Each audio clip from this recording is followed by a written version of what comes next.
اسلام بن رزاق کا افسانہ اندیشہ کا تجزیہ.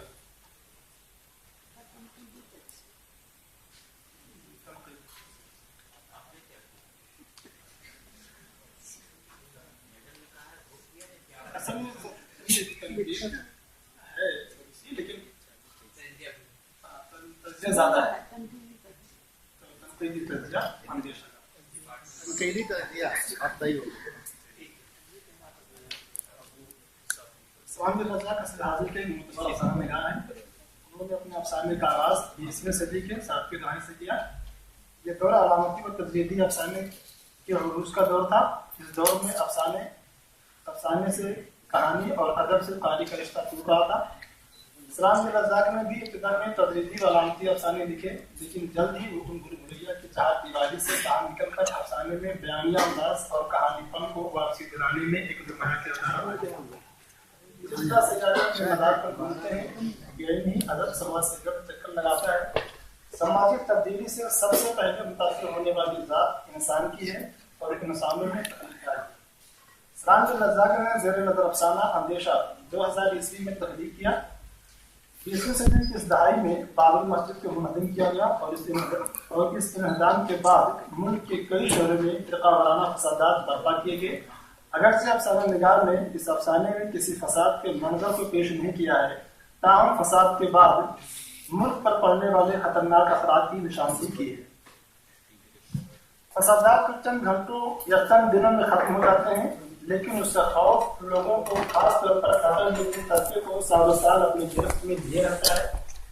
انہیں یہ اندیشہ رہتا ہے کہ پھر بھی خون خرابہ دوبارہ نہ عروج کرائے. اسی اندیشہ اور سوچنے کی وجہ سے وہ نقل مکانی کرنے پر مجبور ہو جاتے ہیں اور اپنے طبقے کے اکثریتی علاقے میں جا کر حکومت اختیار کر لیتے ہیں. افسانے کا مرکزی کردار شیخ عزی الدین ایک سیکولر ذہنیت کا شخص ہے. وہ اس بات کے خلاف ہے کہ لوگ اپنے مذہب و ملت کے ساتھ ہی رہیں اور دیگر مذاہب کے لوگوں سے تعلقات منقطع کر لیں، لیکن ابتدا سے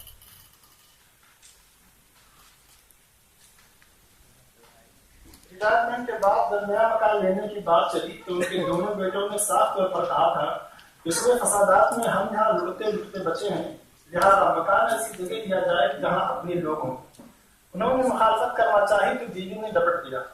بچے صحیح تو کہہ رہے ہیں، ہماری آپ کی تو جیسی گزرنی تھی گزر گئی. بچوں کے سامنے ان کی پوری زندگی پڑی ہے. آپ اپنا گھسا پٹا سیکولرزم اپنے پاس رکھیے، بچے جیسا کہتے ہیں بس رکھیے تو بس خاص. بیٹوں کی ان باتوں سے صاف ظاہر ہے اقلیتی طبقے کی نوجوان نسلیں خود کو دوسرے اکثریتی طبقے میں محفوظ نہیں سمجھ رہی. یہ ایک موجودہ نفرت اور عصبیت بھرے معاشرے پر گہرا طنز ہے کہ انسان اپنے ہی جیسے انسانوں کی صحبتوں سے خوف زدہ ہے. ہر چند بعض معمر اشخاص اپنے نوجوان نسلوں کو طبقاتی علیحدگی کے مضر اثرات سے واقف کرانے کی کوشش کرتے ہیں، لیکن نوجوان نسل ایک ایسا مستقبل چاہتا ہے جہاں کم از کم اس کی جانیں محفوظ ہوں. اگرچہ شیخ عزی الدین اپنا پرانا مکان چھوڑ کر کہیں اور منتقل نہیں ہونا چاہتے ہیں، مگر بیوی اور بیٹوں کی ضد پر انہیں اپنا آبائی مکان بیچنا پڑا اور مسلم آبادی والے کالونی عظمت نگر میں منتقل ہونا پڑا. یہاں اسلام بن رزاق اشارتاً یہ کہنا چاہتے ہیں کہ موجودہ عہد میں گھر کے بزرگوں کی وہ اہمیت باقی نہیں رہی جو ماضی میں ہوا کرتی تھی. مذکورہ اقتباس کے آخری چند جملوں میں یہ واضح ہے کہ نقل مکانی کے تعلق سے بیوی اپنے شوہر کے موافقت میں نہیں ہے بلکہ بیٹوں کے موافقت میں ہے. اس موافقت کی وجہ یہ ہے کہ ماں ایک مذہبی قسم کی خاتون ہے جنہیں افسانہ نگار نے سیدانی کہہ کر طنز بھی کیا ہے. اسلام بن رزاق کا بیوی کو مذہبی خاتون بدلانے کا یہ مطلب ہرگز نہیں کہ وہ فرقہ وارانہ ذہنیت کی ہیں، لیکن اتنا اشارہ ضرور موجود ہے کہ مذہبی شدت ہمیں غیر مذاہب کی صحبت سے باز رکھتی ہے. اپنا مکان چھوڑ کر دوسری جگہ سکونت اختیار کر لینے پر ممکن ہے یہ اعتراض کیا جائے کہ اسلام بن رزاق اس کہانی اور کرداروں کے ذریعے قاری کی حوصلہ شکنی کر رہے ہیں، جبکہ ایسا قطعی نہیں ہے. افسانہ نگار کا مقصد حوصلہ شکنی نہیں بلکہ فسادات سے نفرت پیدا کرنا ہے، اور نفرت ہی تبدیلی و انقلاب کی پہلی قدم ہے. مسلم کالونی عظمت نگر میں منتقلی سے گھر کے سبھی افراد خوش تھے، لیکن شیخ عزی الدین کو گھبراہٹ ہوتی تھی. ایسا اس لیے کہ یہاں ان کے ارد گرد صرف مسلمان رہتے تھے اور انہیں ہر دن اپنی ترپاٹھی، گپتا، شکلا اور سید بخاری جیسے ہندو مسلم دوستوں کے ساتھ بیٹھنے کی عادت تھی۔ شیخ رضی الدین اپنے دوستوں سے ملاقات کے لیے بذریعہ سائیکل 8 سے 10 کلومیٹر کی مسافت طے کر کے جایا کرتے تھے۔ ایک دن جبکہ وہ ملاقات کر کے واپس ہو رہے تھے کہ راستے میں کتوں کی ایک ہول نے ان پر چڑھائی کر دی۔ کا آخری قصہ، جھولے کا سارا سامان بکھر گیا تھا۔ مال تعاقب کرتے ہوئے کتے گھبراتے اور دانت میں گھستے بکھرے ہوئے سامان پر ٹوٹ پڑے اور جشن زدن میں ساری چیزوں کو بھگوڑ کر رکھ دیا۔ پان، سپاری، مرچیاں، ٹافیاں، مولی، گاجر، انجیر سب مٹی دھول میں مل چکے تھے۔ پنکھوں کی میٹرک سلیٹ ایک طرف چمک رہی تھی اور بھارت کے نقشے کا چارٹ پرزا پرزا ہوا میں بکھر چکا تھا۔ شیخ رضی الدین اپنی زخمی گھٹنوں کو سکوڑے خوف زدہ نگاہوں سے اس وحشتناک منظر کو دیکھ رہے تھے۔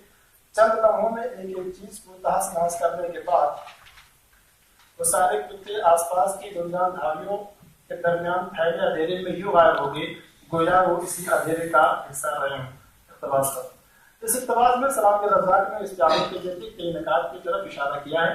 کتوں کا جھپٹنا دراصل فرقہ پرست طاقتوں کا حملہ ہے اور شیخ رضی الدین کا زخمی ہونا اس بات کی طرف اشارہ ہے کہ فرقہ وارانہ فسادات ایسے لوگوں کو بھی اپنی عزت کے حصار میں لے لیتے ہیں جو کہ مذہب و ملت کی تفریق سے بے نیاز ہوتے ہیں، جس کے دل میں ہر مذاہب کے لیے یکساں عزت و احترام ہوتا ہے، جو ملک کی سالمیت مشترکہ تہذیب میں سمجھتا ہے۔ یہ فکر اور سوچ صرف مرکزی کردار شیخ رضی الدین کی نہیں بلکہ یہ نام علامت کے طور پر ان تمام لوگوں پر محیط ہے جو کسی انسان کو مذہب کا عینت لگا کر نہیں دیکھتے بلکہ بحیثیت انسان اور مخلوق کے دیکھتے ہیں۔ اس اقتباس میں راوی کا یہ کہنا کہ بھارت کے نقشے کا چارٹ پرزا پرزا ہوا میں بکھر چکا تھا، یہ پورا جملہ استعاراتی رنگ میں ہے، جس سے مراد یہ ہے کہ فرقہ وارانہ فسادات نے ملک کے آپسی اتحاد اور گنگا جمنی تہذیب کو نیست و نابود کر دیا ہے۔ اور دوسرا اشارہ اس طرف ہے کہ اگر ہم اسی طرح ایک دوسرے کے خوف سے اپنے اپنے ہم مذاہب کی الگ الگ بستیاں بسانے لگیں تو ملک کئی حصے میں تقسیم ہو کر رہ جائے گا۔ مذکورہ اقتباس کے آخری جملے میں یہ بات مضمر ہے کہ فرقہ پرست طاقتیں اجتماعی صورت میں حملہ آور ہوتے ہیں، پھر حملے کے بعد اس طرح غائب ہو جاتی ہیں کہ ان کی نشاندہی محال ہو جاتی ہے۔ ایسا اس لیے ہوتا ہے کہ انہیں سیاست دان اور حکمرانوں کی پشت پناہی حاصل ہوتی ہے۔ سلام رضا اس حقیقت سے بخوبی واقف ہیں کہ ہمارے سیاست دان اپنی سیاسی بالادستی کے لیے فسادات کو ہتھیار کے طور پر استعمال کرتے ہیں اور فریقین کے مابین نفرت کی دیوار کھڑی کر کے اپنی منزل کو حاصل کرنے میں کامیاب ہو جاتے ہیں۔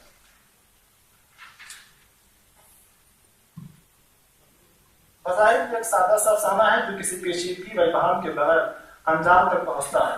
افسانہ نگار نے کہیں کہیں رمزیہ عناصر یعنی علامتوں اور استعاروں کو بھی شامل کیا ہے، لیکن استعارے وہ نہیں ہیں جس کی وجہ سے جدیدیت کے افسانے چیزہ بن گئے تھے۔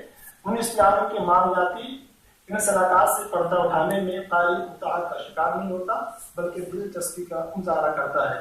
ان استعاروں نے ہی کہانی کو زیادہ مؤثر اور کسی حد تک تہدار بنا دیا ہے۔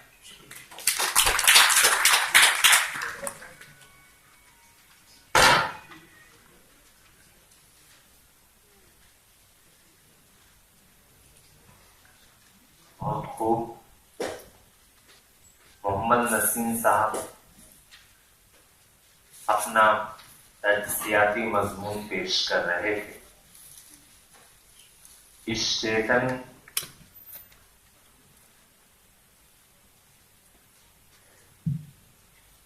کی آخری کڑی تھے اور اس کے بعد ہم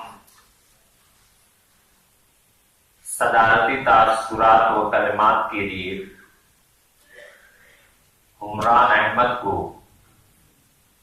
دعوت دوں گا کہ وہ آئیں اور صدارتی تاثرات سے ہم سبھی کو محظوظ کریں، اور ساتھ ہی ساتھ اگر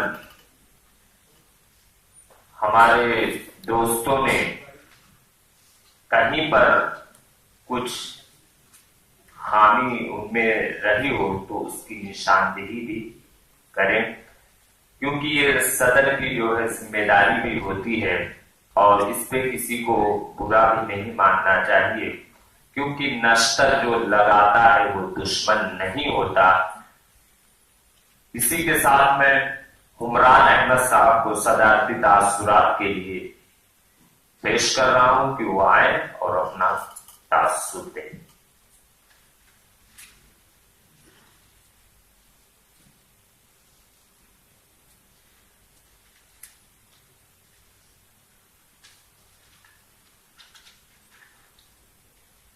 بسم اللہ الرحمن الرحیم۔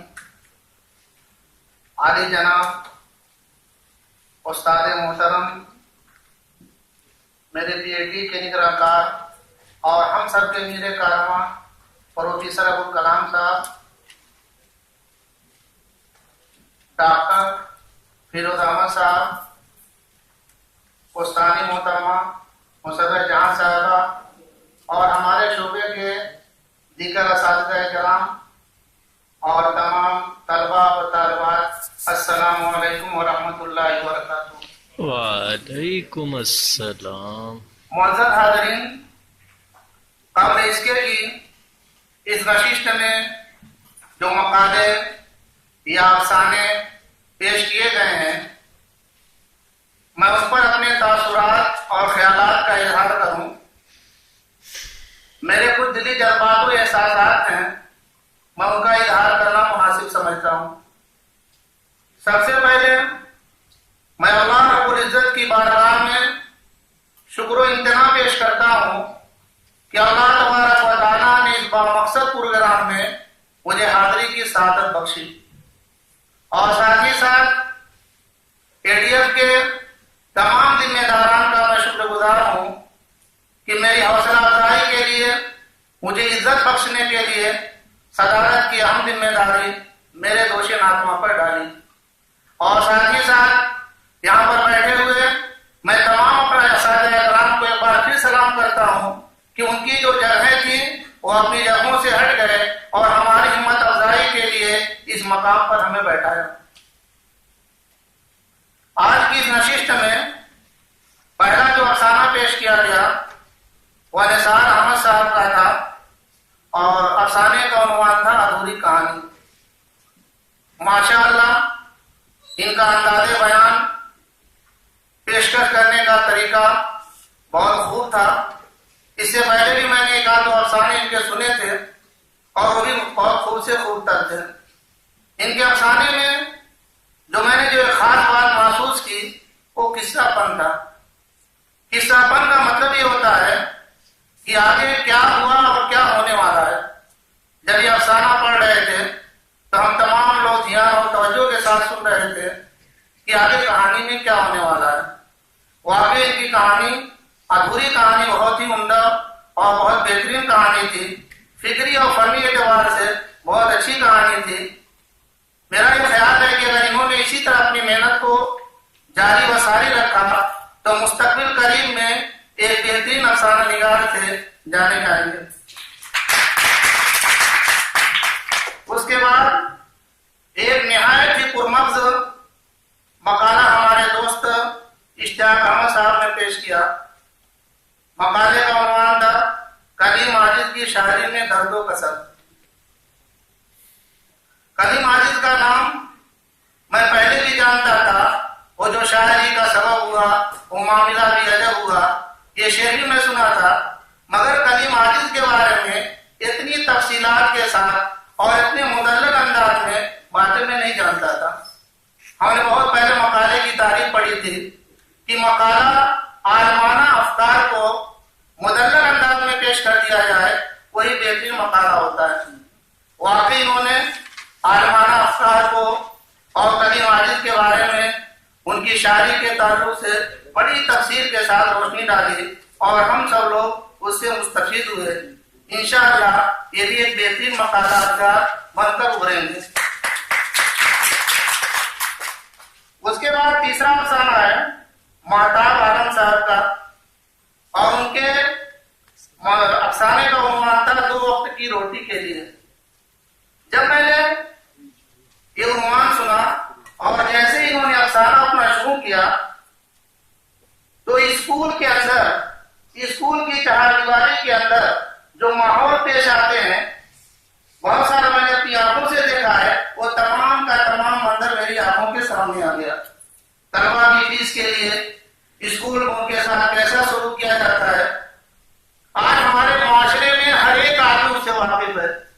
تو ہمارے معاشرے کے اندر جو چیز پیش آ رہی ہے، آج جو چیز ہم اپنے معاشرے میں دیکھ رہے ہیں، وہ ان کی ترجمانی کر رہے تھے. اور ایک بہترین ادیب اور ایک بہترین افسانہ نگار وہی ہوتا ہے کہ اپنے آس پاس اور ارد گرد جو باتیں پیش کی جاتی ہیں ان کو بہترین انداز میں پیش کر دیں. ان کا افسانہ جب ہم سن رہے تھے تو ہمیں محسوس ہو رہا تھا کہ ایک ادیب اپنے ماحول سے کیسے مواد حاصل کرتا ہے اور رد کرنے کے بعد بہترین الفاظ میں اور لوگوں کے سامنے کیسے پیش کر دیتا ہے. واقعی ان کا بھی افسانہ سن کر بڑی خوشی ہوئی، اور اس سے پہلے بھی ہم نے افسانہ ان کا سنا تھا. انشاءاللہ یہ ہمارے یونیورسٹی کے ایک بہترین افسانہ نگار بن کر ابھرے ہیں اور آئندہ اس کے اوپر کام کر رہے ہیں. اس کے بعد چوتھا افسانہ تھا محمد سلیم صاحب کا بے قصور دہشت گرد. واقعی ان کے افسانے میں جو خصوصی بات تھی وہ یہ تھی کہ عنوان اور نقطۂ نظر میں مجھے بہترین رشتہ معلوم ہوا. آج جو ہمارے درمیان ماحول ہے، کوئی بھی واقعہ پیش آ جاتا ہے، پہلے تو اس کا الزام ایک جماعت کے اوپر ڈال دیا جاتا ہے، پھر اس کے بعد اس کی تحقیق کی جاتی ہے، اور تحقیق کرنے کے بعد پتہ چلتا ہے کہ دہشت گردی کرنے والا اور تھا اور گرفتار کوئی اور کیا گیا. یہ ساری باتیں میں نے ان کے افسانے کے اندر محسوس کیا، اور فنی اعتبار سے، فکری اعتبار سے ان کا افسانہ بہت اچھا ہے. یہ بھی اگر اپنی محنت جاری کریں تو انشاءاللہ بہترین افسانہ نگار والے جائیں گے. اور آخر میں ایک افسانے کا تنقیدی جائزہ پیش کیا گیا، اور افسانہ تھا سلام بن رزاق کا اندیشہ. تنقید نگار نے بھرپور کوشش کی اور فکری اور فنی ہر جہت سے، ہر اعتبار سے اس کا جائزہ لیا، اور اس کے اندر جو خاص چیزیں تھیں وہ ساری چیزیں انہوں نے ہمارے سامنے بیان کی. میں ان کو اتنی بہترین تنقید پر دل کی گہرائیوں سے مبارکباد پیش کرتا ہوں. اور آخر میں اپنے تمام دوستوں سے، بھائیوں سے، بہنوں سے اور خود اپنے آپ کو مخاطب کرتے ہوئے یہ گزارش کروں گا کہ ہمارے یہاں اساتذہ جو علم و فن کے آفتاب و ماہتاب ہیں، انہوں نے ہمارے لیے ایک بہترین ریڈیو پلیٹ فارم ہمارے لیے تیار کر دیا ہے. یہ ہمارے لیے ایک بہت بڑی نعمت ہے.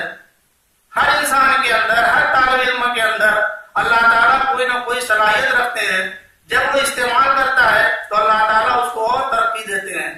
تو یہ پلیٹ فارم ہمارے لیے نعمت ہے.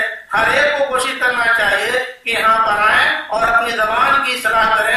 انشاءاللہ آئندہ اس سے ہمیں بہت مدد ملے گی.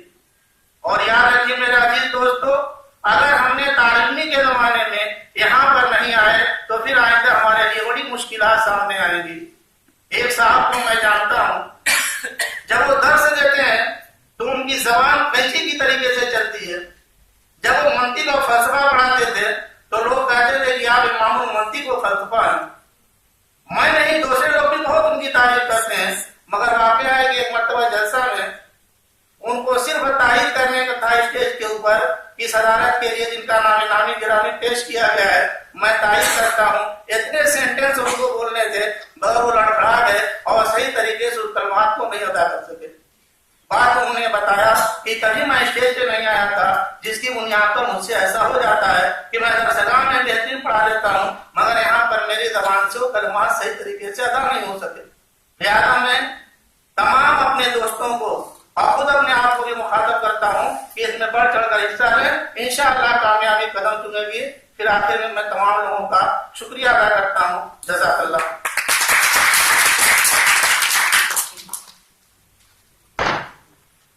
بہت بہت شکریہ عمران احمد صاحب.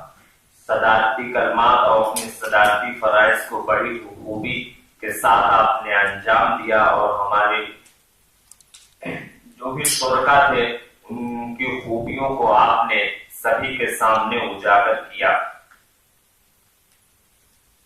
اب آئیے محفل کا رنگ و مزہ بدلنے کے لیے میں آپ کے ذہن کو اس مقام تک لے جاؤں جہاں پر آپ یہ کہنے پر مجبور ہو جائیں کہ سارا پانی چھو کے ہونٹوں سے گلابی کر دیا، واہ واہ کیا سارا پانی چھو کے ہونٹوں سے گلابی کر دیا، وہ ندی کے مچھلیوں تک کو شرابی کر گیا۔ میری مراد کائنات مانو جسے نغمہ تبسم کے نام سے جانتی ہے، میں انہیں آواز دے رہا ہوں کہ وہ آئیں اور اپنے حسین اور خوبصورت اور شیریں آواز سے ہم سبھی کو محسوس کریں۔ ان کے آنے سے قبل میں یہ کہوں گا، خوشبو خیال رنگ کی نغمہ کہوں تجھے، خوشبو خیال رنگ کی نغمہ کہوں تجھے، حیران ہوں تجھ کو دیکھ کے کیا کیا کہوں تجھے، ایک پیاس جلتی رہتی ہے اس دل کے آس پاس، کر تو برا نہ مان تو دریا کہوں تجھے، اب مائک پر پوڈیم پر نغمہ برس۔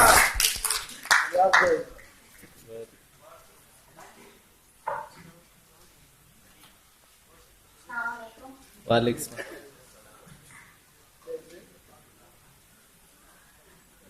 مجھے تیری محبت کا سہارا مل گیا ہوتا، مجھے تیری محبت کا سہارا مل گیا ہوتا، اگر تو ٹھیک